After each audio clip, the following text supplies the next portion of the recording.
See here. कुत्ते की दयनीय हालत देखकर सेठ का हृदय दया से भर आया। बेचारे को कई दिन से खाना नहीं मिला दिखता है, तभी तो उसकी ऐसी हालत हो गई है। यह सोचकर सेठ, जो अपने साथ 4 रोटियां लेकर आया था, उसने उसमें से एक रोटी उठाई और टुकड़े टुकड़े कर कर कुत्ते के सामने डाल दिया। कुत्ता भूखा तो था ही, धीरे धीरे उसने सारी रोटी खा ली। अब उसके शरीर में थोड़ी सी जान आती दिखाई दी। वह मुंह उठाकर सेठ की ओर देखने लगा। उसकी आंखों में सेठ के प्रति कृतज्ञता थी। सेठ ने सोचा कि एक रोटी इसे और खिला दूं तो शायद वह चलने फिरने योग्य हो जाएगा। यह सोचकर सेठ ने एक और रोटी टुकड़े टुकड़े कर कर उसे खिला दी। 2 रोटियां खाने के बाद कुत्ते के शरीर में ताकत आ गई और वह, जो एकदम अपनी गर्दन भी नहीं उठा पा रहा था, वह खिसकता खिसकता सेठ के नजदीक आ गया। सेठ ने देखा कि वह अभी भी अच्छी तरह से चल नहीं पा रहा है। आसपास कोई बस्ती भी नहीं दिखाई दे रही है। सेठ ने सोचा कि एक रोटी इसे और दे दूं तो यह अच्छी तरह चल फिर सकेगा, और अपने लिए सोचा कि मेरा क्या, जैसे 2 खाई वैसे 1, मैं तो अभी थोड़ी देर में कुंदनपुर पहुंची जाऊंगा। यह सोचकर उसने अपनी तीसरी रोटी उठाई और कुत्ते को खिला दी। अब मात्र 1 रोटी बची।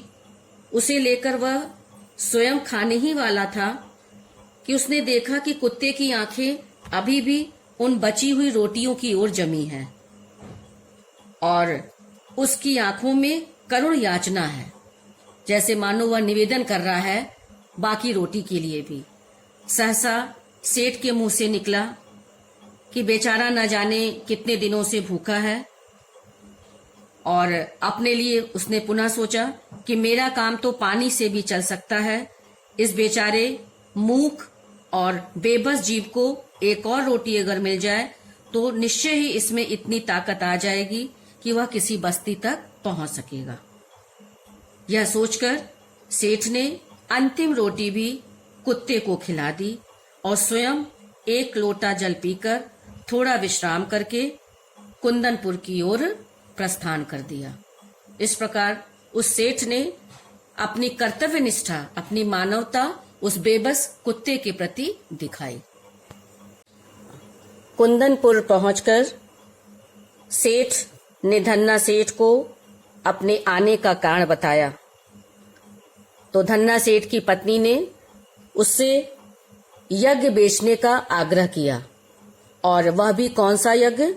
उसने कहा कि आपको अपना महायज्ञ बेचना होगा।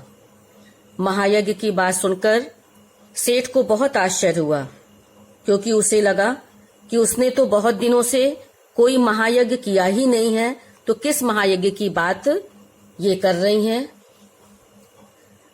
तो धन्ना सेठ की पत्नी ने सेठ को समझाया कि आज रास्ते में स्वयं भूखे रहकर अपनी 4 रोटियां भूखे कुत्ते को खिलाकर आपने महायज्ञ ही तो किया है। यह बात सुनकर सेठ ने सोचा कि किसी भूखे को अन्न देना तो सभी का कर्तव्य है, इसमें यज्ञ जैसी क्या बात।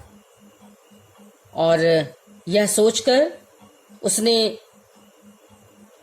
चुपचाप अपनी पोटली उठाई और हवेली से बाहर निकल आया, और उसे अपने मानवोचित कर्तव्य का मूल्य लेना उचित न लगा। यह सोचकर वह बिना यज्ञ बेचे वापस अपने घर की ओर चल दिया। अगले दिन शाम को सेठ अपने घर आ पहुंचे, और इधर सेठानी बड़ी बड़ी आशाएं लगाए बैठी थी। लेकिन जब सेठ को उन्होंने खाली हाथ वापस आया देखा तो वह आशंका से भर उठी। उन्हें लगा कि जिस काम के लिए सेठ कुंदनपुर गए थे, लगता है कि वह काम पूरा नहीं हुआ। इसके पश्चात सेठ ने उनको जब पूरी बात बताई, शुरू से लेकर अंत तक सारी घटना के बारे में उनको बताया, तो जो सेठानी पहले आशंकित थीं और परेशान थीं, लेकिन उस घटना के बारे में जानकर वह बहुत प्रसन्न हुई और उन्हें लगा कि उनके सेठ ने विपत्ति में भी मानव धर्म नहीं छोड़ा, और यह सोचकर उन्होंने अपने पति को धैर्य रखने के लिए कहा और अति प्रसन्न हुई। कहानी के अंत में बताया गया कि रात्रि का अंधकार फैलता जा रहा था। सेठानी दालान में दिया जलाने आई तो उन्हें किसी चीज से ठोकर लग गई।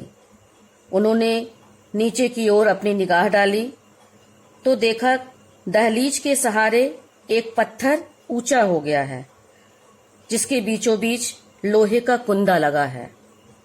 उन्होंने सेठ को आवाज लगाई और सेठ जी आए। उन्होंने जैसे ही कुंदे को पकड़कर खींचा तो उन्हें अंदर जाने की सीढ़ियां दिखाई दी। सेठ और सेठानी नीचे उतरे। नीचे एक तहखाने में उन्होंने देखा कि हीरे जवाहरात भरे पड़े थे। तभी उन्हें एक ध्वनि सुनाई दी। उसमें क्या आवाज आई कि स्वयं भूखे रहकर भूखे कुत्ते को चारों रोटियां खिलाकर उसकी जान बचाने के महायज्ञ का यह पुरस्कार है। क्लियर? तो इस प्रकार निस्वार्थ भाव से किए गए कर्म के परिणाम स्वरूप सेठ को सच्चे पुरस्कार की प्राप्ति हुई। तो इस कहानी के माध्यम से लेखक ने यह स्पष्ट किया है कि नर सेवा ही नारायण सेवा है तथा जीवों के कष्टों के निवारण से ही प्रभु अर्थात ईश्वर प्रसन्न होते हैं। इस प्रकार ये लेसन कंप्लीट हो गया। आपको इन पॉइंट्स के आधार पर लेसन समझा दिया गया है। आई थिंक क्लियर हो गया होगा।